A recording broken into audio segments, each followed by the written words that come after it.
and welcome to Qatar 365, the show that offers a fresh outlook on Doha and the local neighbourhood. I'm Miranda Ratti, and on this special episode, looking ahead to the FIFA World Cup Qatar 2022, we're meeting some of the people who play a hand in making it an event to remember. Coming up, we discover the training, preparation and passion it takes to be a FIFA volunteer, and learn about some of the more creative ways locals plan to welcome international football fans. With a compact surface area of 11,000 square kilometres, Qatar is the smallest nation ever to host a World Cup. And it's enlisted 20,000 football fans from all over the world to help it do so. Let's meet some of the volunteers who'll be working in hotels, hospitals, airports, and of course, the stadiums themselves to provide vital support during the tournament.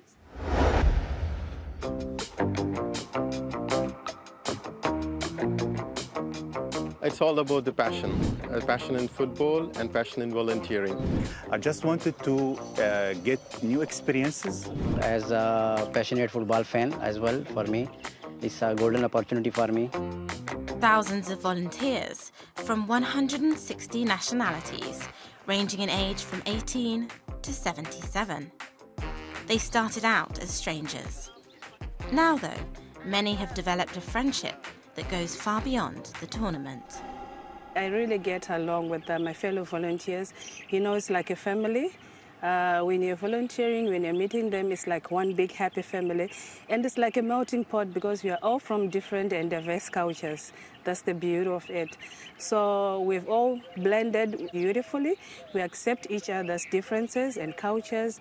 And now I get to know a lot more about people of different nationalities, and they also get to know about me. For the volunteers, it really has been quite a journey.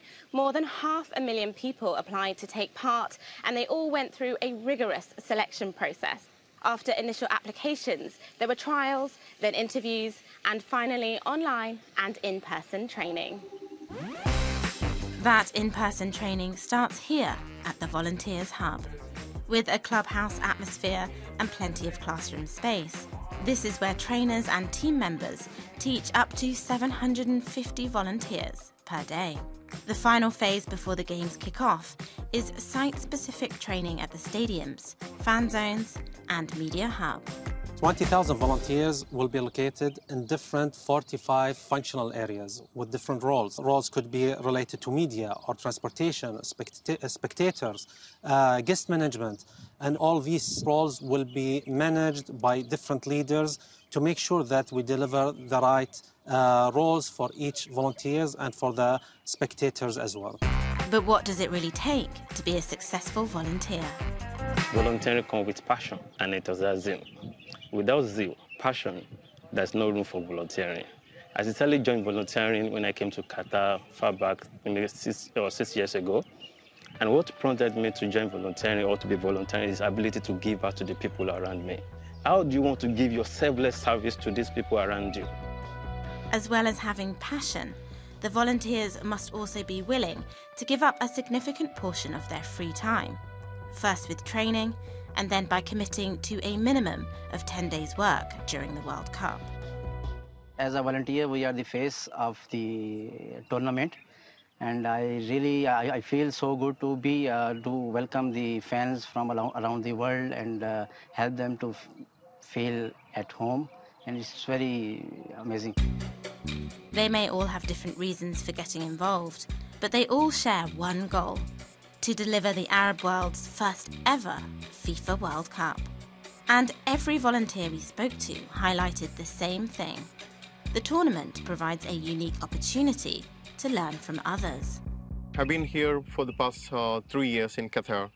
You know, Qatar is packed with different nationalities, different cultures. So this is the time to experience all these cultures, and you have to share experience. You have to share your knowledge, everything. We are expecting 1.5 million spectators they're gonna join, and also the FIFA staff and the press, the media. So a lot of people are coming from different parts of the world, from the whole 6 continents. They are coming to watch this tournament. For me, it's the idea of delivering an amazing tournament to all these people. For Rufaro, volunteering is a family affair. Her son and her father will both be flying over from Zimbabwe. You know, it all started with the Arab Cup. That's when I volunteered with my son. The beauty of it is that in 2019, when I came to Qatar, I came as a visitor. My dad was coming for treatment. Actually, it was a cancer treatment. So he went through it, and in the end, he had radiotherapy, and it was done free of charge at Hamad International. So it's going to be 3 generations, father, daughter, and my son. We're all going to be volunteering there, and it's going to be super amazing. And as kickoff draws closer, collaboration becomes ever more important. And these volunteers' participation and willingness to step forward to help Qatar deliver the World Cup is yet another example of the positive power of sport. With World Cup excitement building in the country, some Qatari residents are hoping to get in on the action. Adil Halim met several local business people looking to put their own stamp on Qatar 2022. Whether it's in a kitchen, a studio, or even a majlis, Qatari residents are using their unique workspaces to play their part in the upcoming FIFA World Cup. Vijay is working on his next showpiece. The pastry chef is making a 35-kilogram chocolate replica of the Lusail Stadium, site of the FIFA World Cup Qatar 2022 final match. And that's not all. He plans to top it off with a chocolate replica of the Qatar 2022 logo. It's a labor of love for the 24-year-old. Since when I was 8 years old, I always loved to do things that doesn't require me to sit in front of a computer. So both mentally and physically challenging. And pastry is one of the very, very few industries which provides both, challenging in both mental and your creative side as well. Vijay estimates it'll take 25 to 30 hours to complete, from design and planning to the finished product. With the anticipation of Qatar 2022 building, many local residents are seizing the opportunity to get in on the action. Across the city, there's a new installation at the old Doha port. The team here at Clay Encounters have opened a new space just steps from the 974 stadium. During the World Cup, they'll partner with cruise ships to host pottery classes for tourists in town for the tournament. The side we're in right now is the production space, so all the production of all the ceramics and the objects and the souvenirs for the World Cup will happen in this area. And then the area behind us will be where all the where the gallery is going to be in the retail space. Rima Abu Hassan opened her first ceramic design studio in the Pearl 5 years ago. But with the World Cup coming to her city, she took a leap of faith and opened a second studio space. The plan is to kind of accommodate these tourists coming into town so they can experience this traditional craft that's a kind of a local craft traditionally, and also buy objects that have been handmade in Doha specifically for the World Cup timings.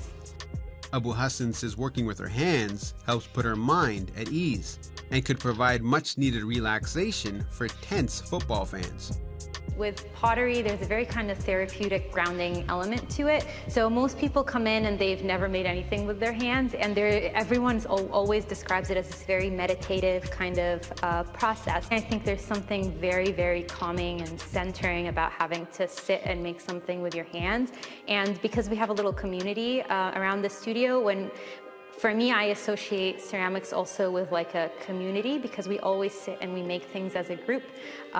So it provides this way to connect with people, but to also kind of just escape from, everyday life. And if fans want to escape the city for a bit, Souk Al Wakra sits just south of Doha. Situated in what used to be a small fishing and pearl diving village, the beached boats symbolize the end of the country's pearling industry. So pearl diving, believe it or not, is a 7,000-year-old trade. Embrace Doha is an independent cultural house that showcases the country's rich heritage to tourists and expats. Well, one example that I personally didn't know about was sado weaving. So Qatari women, specifically Bedouin women, would weave, and they would weave very intricate patterns and symbols. And these patterns and symbols, if you don't know about them and you look at it from afar, you'll think that it's very similar to the neighboring countries, but in fact, there were some very specific ones in colors that are unique to the Qatari culture. Traditionally, Bedouin women would weave the fabric that would make up the walls of their tents. So with lots of modern experiences available during Qatar 2022, Embrace Doha is hoping to mix sports and culture to give football fans an authentic, traditional taste of Qatari life. For the World Cup, we know that most of the people coming to Doha are they're crazy about football and they are the World Cup fans, and that's why we wanted to also welcome them in our cultural house. What we're offering is watching the match with a cultural experience. So it's like watch the match in a Qatari way. So what we're offering is they're going to come 1 hour before the match to try, try the clothes, and we're going to talk about the Qatari hospitality and try the Qatari food, along with watching that match. Back in the Cooking Academy, Vijay is putting the finishing touches on his masterpiece. I always like to exceed expectations. I like to set them and then purposefully push it over it, because if I meet the expectations, then it's really not, because they're already expecting what they're going to see.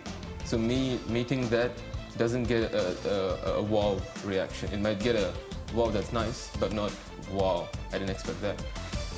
The hope is fans coming for Qatar 2022 will leave with memories that also exceed their expectations.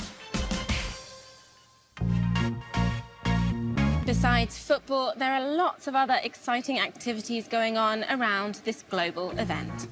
And that is all we have time for on this episode. But if you have any questions, just reach out via our hashtag Qatar365. Thanks for watching. Do check out Euronews.com for more. And join us again next time on Qatar365.